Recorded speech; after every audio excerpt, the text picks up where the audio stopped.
आदाब नाजरीन, खैर मकदम है आपका जी सलाम में और आपके साथ मैं हूं सऊद मोहम्मद खालिद। रात के 9:30 बजने वाले हैं। जी सलाम पर वक्त हो गया वर्ल्ड न्यूज का। हम आपको कराते हैं इसमें आलमी खबरों से बाखबर। शुरुआत करते हैं हेडलाइंस के साथ। ट्रंप और किम की मुलाकात की मनसूखी के बावजूद शुमाली कोरिया अमेरिका से बातचीत के लिए तैयार। कहा ट्रंप फॉर्मूले से दोनों ममालिक का होगा फायदा। ट्रंप ने कहा देखते हैं। ईरानी जौहरी समझौते पर यूरोपियन ममालिक के वुज़रा, ईरान और IAEA के बीच वियना में मीटिंग। ईरान ने कहा डील बचाने के लिए आलमी ताकतों से बातचीत रहेगी जारी। मलेशियन एयरलाइंस के तैयारे MH17 को मार गिराने के मामले में रूस पर बढ़ा दबाव। यूरोपियन यूनियन ने कहा जिम्मेदारी कबूल करे रूस। सदर पुतिन ने जांच में मदद का दिया भरोसा।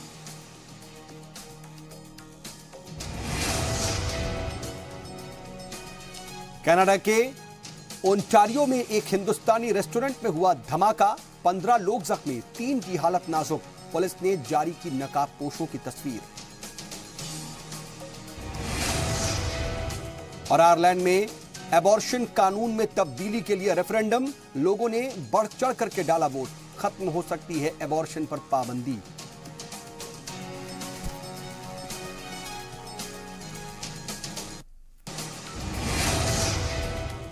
और चलिए आलमी खबरों में तफसील से आगे बढ़ते। सबसे पहले बात ट्रंप और किम की मुलाकात की। दरअसल शुमाली कोरिया ने अमेरिकी सदर ट्रंप की जानिब से किम जोंग उन के साथ मुलाकात मंसूख किए जाने पर अफसोस का इजहार किया है। शुमाली कोरिया के नायब वजीर खारजा ने कहा कि वो अमेरिका के किसी भी वक्त बातचीत के लिए तैयार है।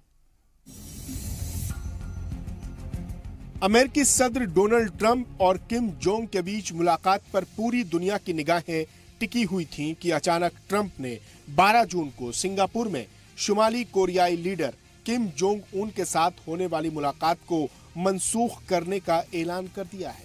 ट्रंप ने कहा है कि वो इस मुलाकात के लिए बहुत पुरउम्मीद थे, लेकिन शुमाली कोरिया की जानिब से बरहमी और जाहरियत की बुनियाद पर यह तय किया गया है कि अभी मुलाकात के लिए वक्त साजगार नहीं है।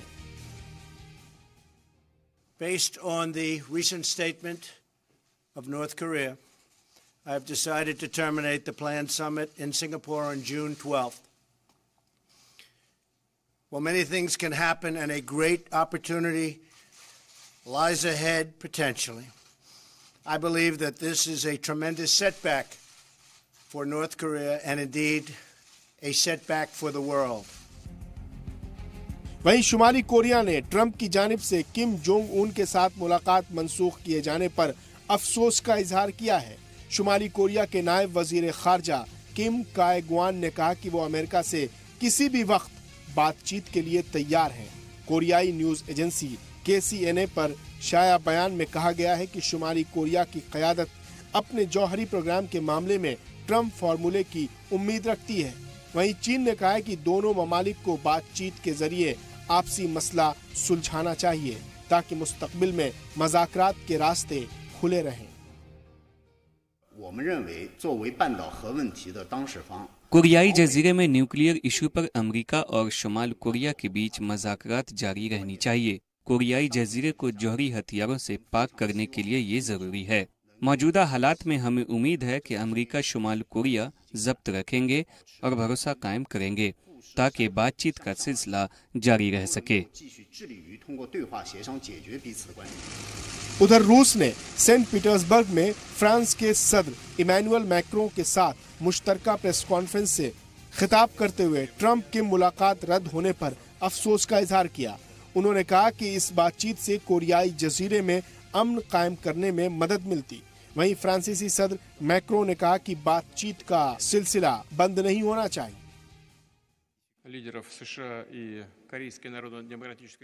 किम ट्रंप मुलाकात के रद्द होने पर हमें दुख है।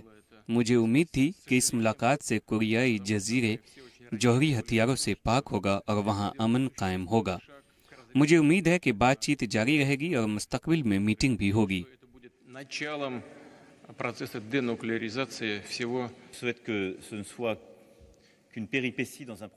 तमाम तरह के इख्तलाफात के बावजूद बातचीत जारी रहनी चाहिए ताकि कोरियाई जजीरे में अमन व इस्तेहकाम कायम हो सके। ट्रंप किम मुलाकात के मंसूख होने से शुमाली और जनूबी कोरिया के लोग भी नाराज हैं। जनूबी कोरिया में कई जगहों पर लोगों ने ट्रंप इंतजामिया के खिलाफ एहतजाज किया। इनका कहना है कि एक तरफा मुज़ाकरात से भागना मसले का हल नहीं है। ऐसा पहली बार नहीं है जब अमेरिकी सदर ट्रंप ने यू टर्न लिया हो।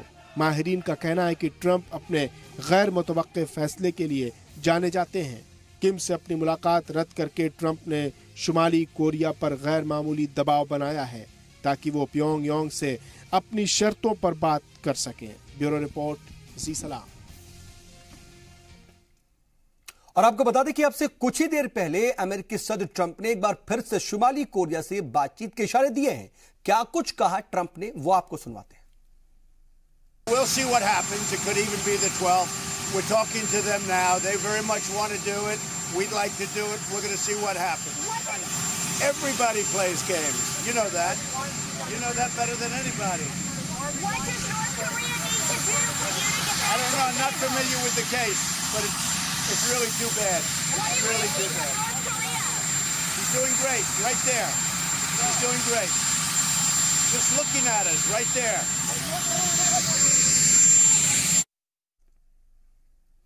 और इस पूरे मामले पर हमारे साथ बातचीत के लिए फॉर्मर डिप्लोमेट जो कि जनूबी कोरिया में हिंदुस्तान के सफीर भी रह चुके हैं, विष्णु प्रकाश जी फोन लाइन के जरिए जुड़ चुके हैं। विष्णु जी, बहुत इस्तकबाल आपका जी सलाम पर। शुक्रिया, बहुत अच्छा लगता है आपसे बातचीत करके। जी सर, ट्रंप कभी कहते हैं कि बातचीत नहीं होगी, कभी कहते हैं कि होगी, कभी कहते हैं कि देखते हैं क्या होता है। इस फ्लिप फ्लॉप का क्या मतलब है? ट्रंप साहब की जो आदत है वो, जैसे हिंदी में कहावत है, पल में तोला पल में माशा, वो है। ये बहुत आवेगशील व्यक्ति है, बहुत घमंडी व्यक्ति है और एक क्षण में खुश हो जाते हैं, एक क्षण में खफा हो जाते हैं। ये जैसे गुड्डे गुड्डी का खेल होता है वो कर रहे हैं। पर ये मामला है, जैसे आपने कहा, बहुत गंभीर मामला है। ये किसी ने हंस दिया तो खुश हो गए, किसी ने घूर दिया तो नाराज हो गए, इससे काम नहीं चलता। ये बहुत संगीन मामला है जिसके लिए लोगों को बैठ के और बड़ी गंभीरता से बातचीत करनी होगी और जो मसले का कोई हल निकालना पड़ेगा। मुश्किल की बात यह है कि दोनों पक्ष एक दूसरे बहुत दूर हैं।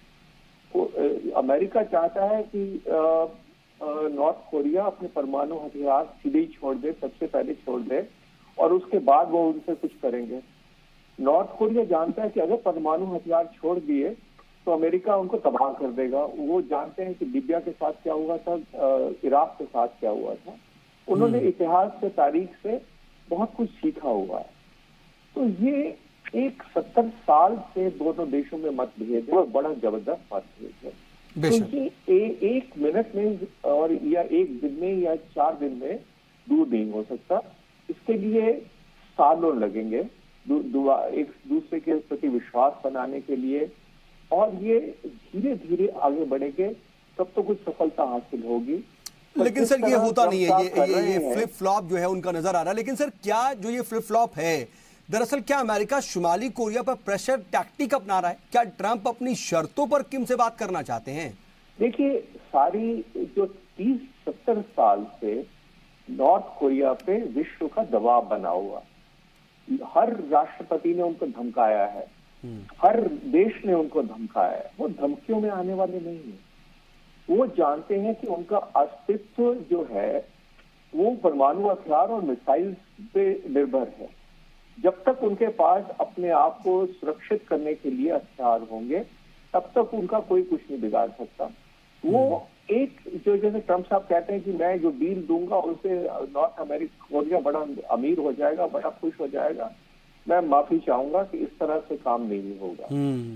सबसे पहले नॉर्थ कोरिया अपनी सुरक्षा देखेगा और सुरक्षा देखने के बाद वो फिर आगे बढ़ेगा, क्योंकि उन्होंने 70 साल से अपने लोगों के को बहुत कष्ट दिए हैं, झेले हैं, हर तरह की मुश्किलें झेली हैं, सिर्फ इसलिए कि वो चाहते हैं कि वो सुरक्षित रहें।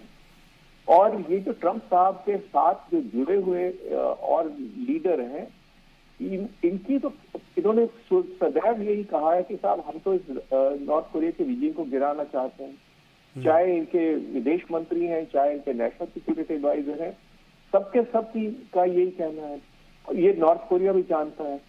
तो इसके लिए धीरे धीरे बातचीत करके एक दूसरे के साथ चीन को साथ में बीच में लाना होगा, साउथ ठीक है, कोरिया को लेकिन लाना सर होगा, जापान अगर हम को लाना पूरी होगा। सूरत हाल को देखें, अगर हम मौजूदा सूरत हाल को देखें तो ट्रंप ने तो मना कर दिया कि बातचीत नहीं होगी। क्या इस बातचीत के रद्द होने से कोरियाई जजीरे में जंग का खतरा बढ़ गया है?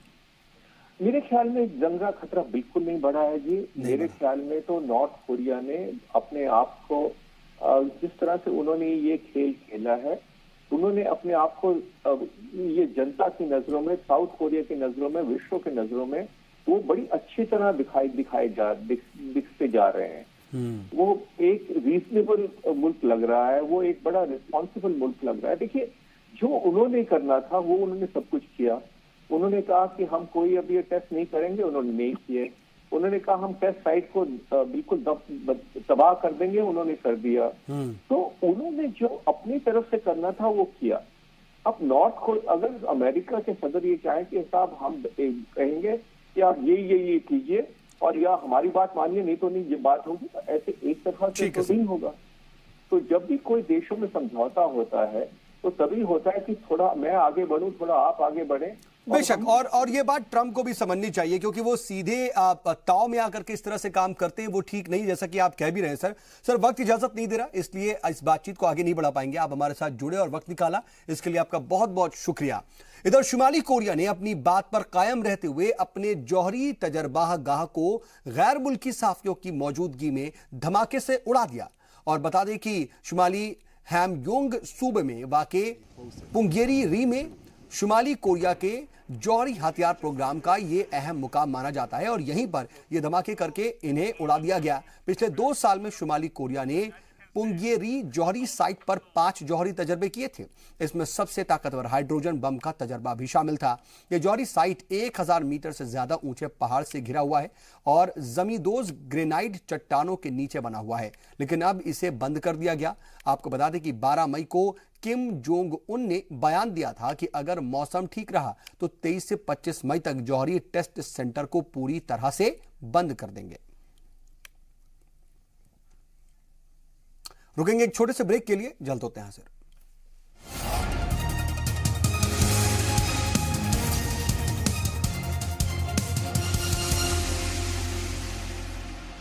ब्रेक के बाद एक बार फिर से आपका इस्तकबाल है। खबरों के सिलसिले को आगे बढ़ाते हैं। ईरानी जौहरी समझौतों के बचाने के लिए यूरोपियन ममालिक ने कोशिशें तेज कर दी है। इसी सिलसिले में यूरोपियन ममालिक के वज़रा ईरान और जौहरी तवानाई के बैनुल-अक़वामी निगरां इदारे के बीच वियना में मीटिंग हुई और इस मीटिंग में ईरान की तरफ से नायब वज़ीर ख़ारजा अब्बास अराकची शामिल हुए। जौहरी तवानाई के बैनुल-अक़वामी निगरां इदारे IAEA की जानिब से मुनक़िद इस मीटिंग में जौहरी समझौते की पेचीदगियों और साथ ही साथ ईरान को मिलने वाली मुआशी मुआत पर बातचीत हुई और वाज़ेह रहे कि 2015 में हुए समझौते से अमेरिका की दस्तबरदारी के बाद ईरान पर मुआशी दबाव बढ़ गया है। यूरोपियन कंपनियां ईरान से कारोबार हटाने में हिचक रही हैं। वहीं बैनुल-अक़वामी जौहरी इदारे IAEA ने कहा है कि ईरान 2015 के बैनुल-अक़वामी समझौते के तहत लागू पाबंदियों पर अमल दरामद कर रहा है, लेकिन निगरां इदारे ने मुआयने की लाजमी रसाई को महदूद करने पर दरअसल ईरान की सरजनिश की है। उधर जौहरी मुआहदे से दस्तबरदारी के बाद अमेरिका ने ईरान पर मुआशी पाबंदी सख्त कर दी है। अमेरिका के महकमा खारजा ने ईरान की फिजाई कंपनियों और उस पर वाबस्ता कारोबारी इदारों पर नई पाबंदियां आयद कर दी हैं। जराए के मुताबिक अमेरिका ने ईरान के 2 फिजाई कंपनी महान एयर और मिराज एयर से वाबस्ता इदारों के अलावा 2 ईरानियों और 1 तुर्क पर भी पाबंदी आयद की है। अमेरिकी वजीर खारजा स्टीवन नोशीन ने एक बयान में कहा कि जिन इदारों या अफराद पर पाबंदी आयद की गई वो ईरान की फिजाई कंपनियों से कारोबार नहीं कर सकेंगे। आपको बता दें कि इससे कबल अमेरिका ने पासबानी इनकलाब से वाबस्ता 5 ईरानियों पर नई पाबंदी आयद की थी।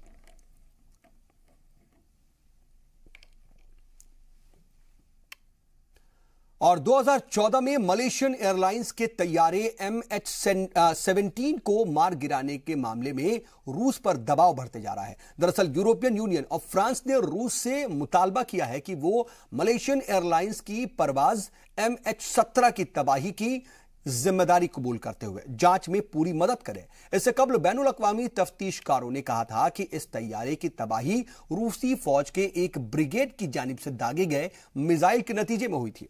आपको बता दें कि 17 जुलाई 2014 को बोइंग 777 एम्स्टर्डम से कुआलालंपुर जा रहा था और यूक्रेन की फिजाई हुदूद में इसे मार गिराया गया।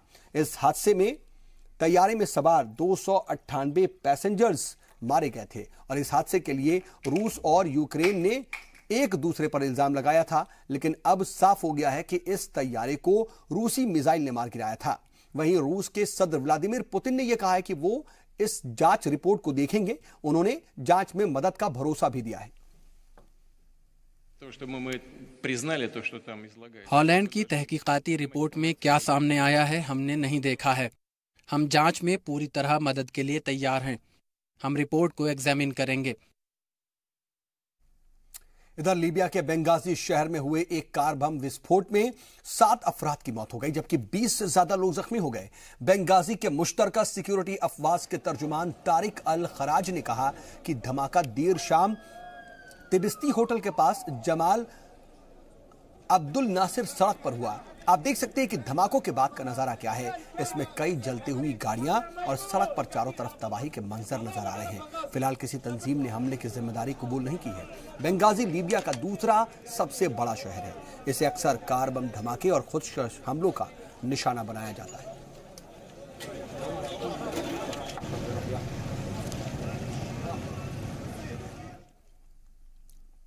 इधर कनाडा के ओंटारियो में एक हिंदुस्तानी रेस्टोरेंट में भी धमाका हुआ और इस धमाके में 15 लोग जख्मी हो गए। इसमें से 3 की हालत नाजुक बताई जा रही है। इस हमले की जांच में जुटी पुलिस ने 2 नकाबपोश मुश्तबा शख्स का फोटो भी ट्विटर पर शेयर किया। जराये के मुताबिक ब्लास्ट ओंटारियो का एल्गिटन एवेन्यू के करीब वाक़े बॉम्बे भेल नामी रेस्टोरेंट में हुआ और इस वाक़े पर सुषमा स्वराज ने भी ट्वीट किया कि वो लगातार टोरंटो के हिंदुस्तानी काउंसिल जनरल के राब्ते में हैं। स्वराज ने इमरजेंसी हेल्पलाइन नंबर भी जारी किया है और पुलिस ने सीसीटीवी फुटेज का स्क्रीनशॉट शेयर करते हुए लिखा है कि 2 मुश्तबा आईईडी लेकर के मौका वारदात पर पहुंचे थे और ब्लास्ट के फौरन बाद दोनों जाए वारदात से फरार हो गए। वक्त एक और छोटे से ब्रेक का, जल्द होते हैं यहां से।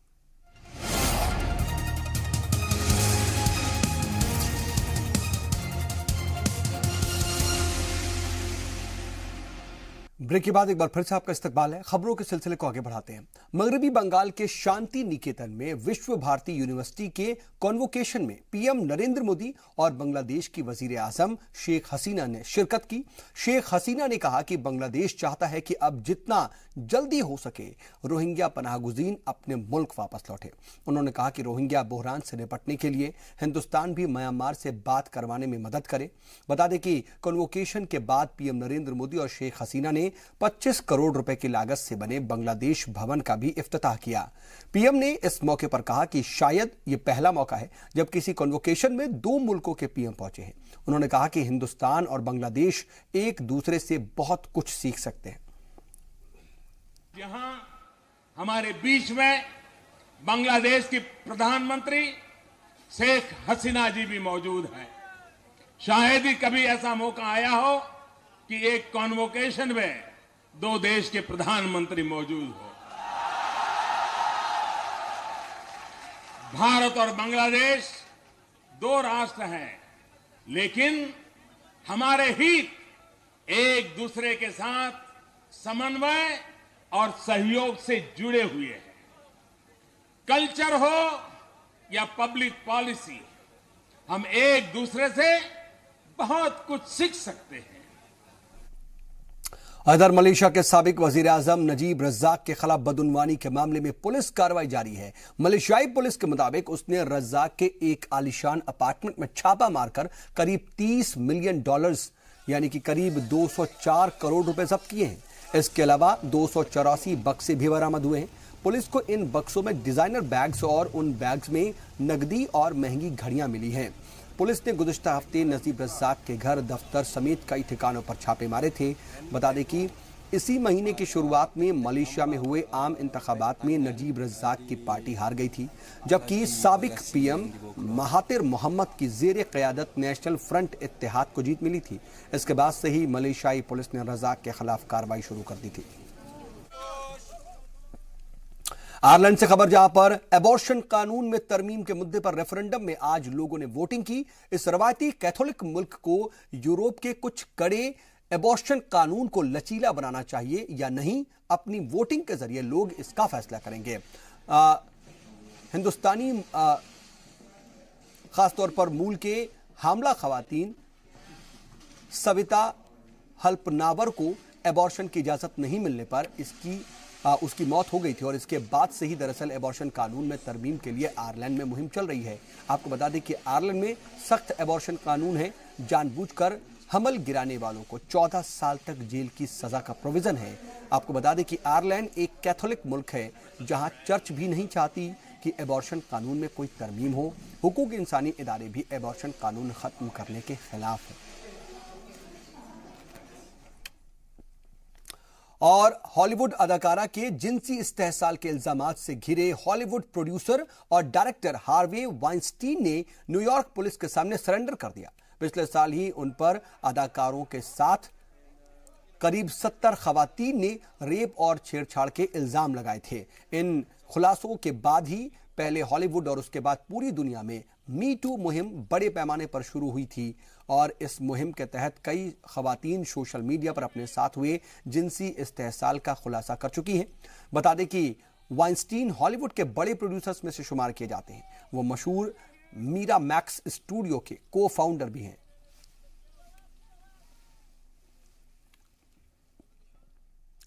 इधर अमेरिका के हवाई आइलैंड में किलुआ आतिशफशा लगातार 20वें दिन भी आग उगल रहा है और लावा सीधे तौर पर तो नुकसान नहीं पहुंचा रहा, लेकिन इस लावे की वजह से कई दीगर तरह की मुसीबतें जरूर खड़ी हो रही हैं।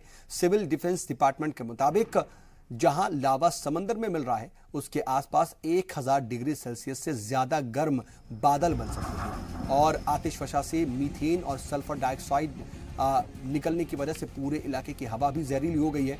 ये आप तस्वीरें देखिए और अंदाजा लगाइए कि ये कितना शदीद आतिशफशा है और किस कदर इसमें से लावा निकल रहा है। हालांकि ये तस्वीरें बेहद खूबसूरत नजर आ सकती हैं, लेकिन दूर से ही इसकी खूबसूरती देखने लायक है बस। और ये पास से बेहद खतरनाक है। आतिशफशा से निकलने वाले लावे से सल्फर डाइऑक्साइड अब दोगुनी तादाद से निकल रही है और शुरू में रोजाना 6000 टन सल्फर डाइऑक्साइड निकल रही थी, अब दोगुना बढ़कर के 15000 टन तक इसकी तादाद पहुंच गई है। और अब तक आतिशफशा में हुए धमाकों की वजह से 50 से ज्यादा बिल्डिंग और प्लांट तबाह हो चुके हैं।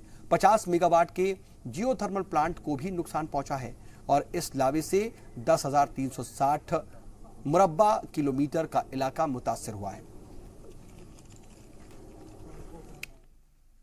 और वर्ल्ड न्यूज में आज के लिए बस इतना ही। बने रहिए जी सलाम के साथ।